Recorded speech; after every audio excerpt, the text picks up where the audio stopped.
উচ্চ মাধ্যমিক শ্রেণীর গণিত প্র্যাকটিস। আসুন আজকে প্রবলেম নম্বর 7 অন্তরীকরণ। আমরা limit x tends to 0 root over 1 minus x minus 1 by over x, এটা আমরা সলভ।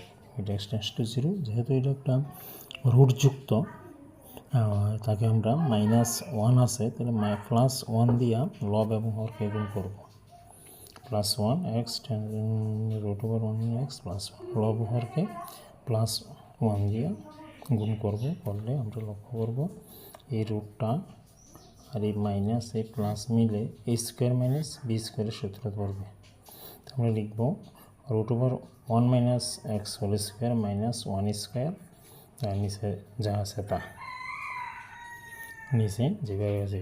এখন লিমিট x টেন্ডস টু 0, এই স্কোয়ার এবং রুট ক্যান্সেল, তাহলে 1 মাইনাস এক্স মাইনাস 1, আর নিচে যা আছে তাই থাকবে।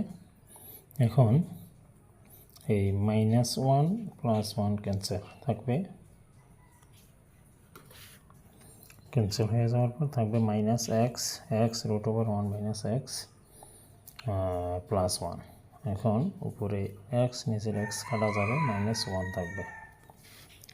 এই অংশটা আমরা এখানে নিয়ে আসি, -1 root over 1 minus x plus 1। এখন x টেন্ডস টু 0 ছিল, x বলে 0 বসিয়ে আমরা পাই 0 রুট ওভার 1 -0 প্লাস 1 -1 -1, আর রুট 1-এ 1 আর প্লাস 1 + 1 = 2 -1/2।